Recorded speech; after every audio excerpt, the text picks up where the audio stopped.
Director Ridley Scott made some bizarre comments about his Gladiator film while promoting Napoleon. He claims that Joaquin Phoenix's Commodus is not the villain in the movie, and he describes him as, quote, the most sympathetic character. Let's get into this here. In an interview with Deadline, Scott was asked, Joaquin Phoenix played your villain in Gladiator, and then he went on to win an Oscar playing Joker. What made you see him as your Napoleon? Scott responded, I'm going to correct you. I saw him as the most sympathetic character of all in Gladiator. He was a product of neglect, total neglect of a father that he adored. I'm going to correct you. I saw him as the most sympathetic character of all in Gladiator. He was a product of neglect, total neglect of a father that he adored. And then the father realizes in his old age that he needs some form of absolute. So he does something fatal. He kneels before the boy asking for forgiveness. That was fatal because the boy has never seen his father ask for that kind of close discussion. So he suffocates him. So from that moment on, I thought Joaquin was the most sympathetic person during the movie. What he did and what followed, what came out of it, the nature of it had been created by his father. He then elaborated, saying, Marcus Aurelius could not have taken Europe through a benevolence. It's going to be war and steel and many deaths and devastation. You can't control commanders who are over the hill and far away and say, do not slaughter these women and kids. None of what happened was benevolent, right? You totally can. That's how military works. You tell your soldiers not to do that, and you're the commander, and they should obey you out of discipline.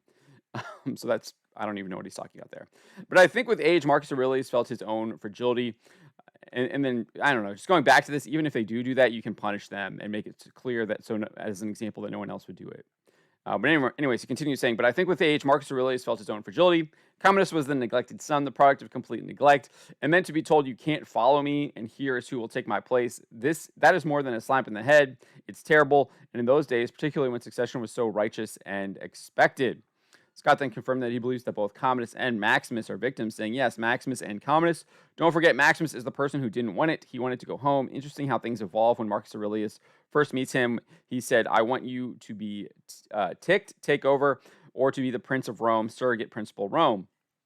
I can't do that. Why not? Because my home, my wife, our kid. Tell me about your home. So then he starts telling him about it, and what he's actually talking about is heaven.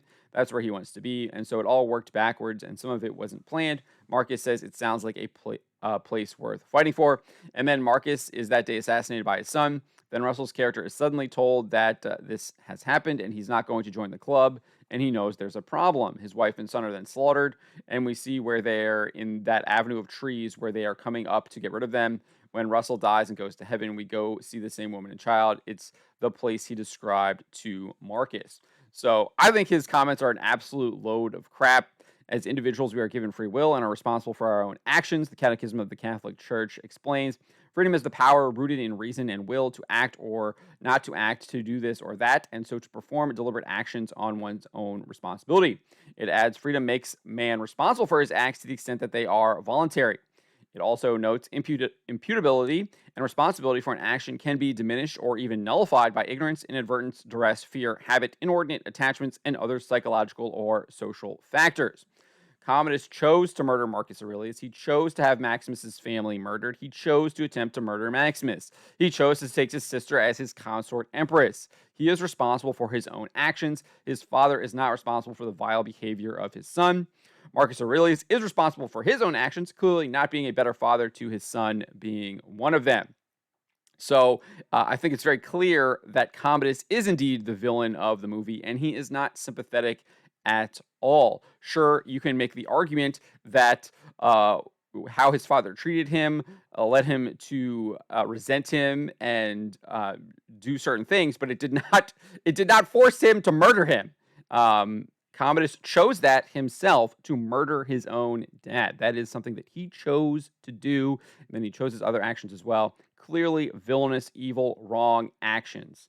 So he's not sympathetic because his father wasn't a good father at all anymore, given the fact that he decided to go out and murder all of those other people. He is more pitiable, much like Gollum. And maybe that is what Ridley Scott is trying to say, but that's not what he said, and words do have meanings. He's not sympathetic. He is pitiable. Subscribe for more.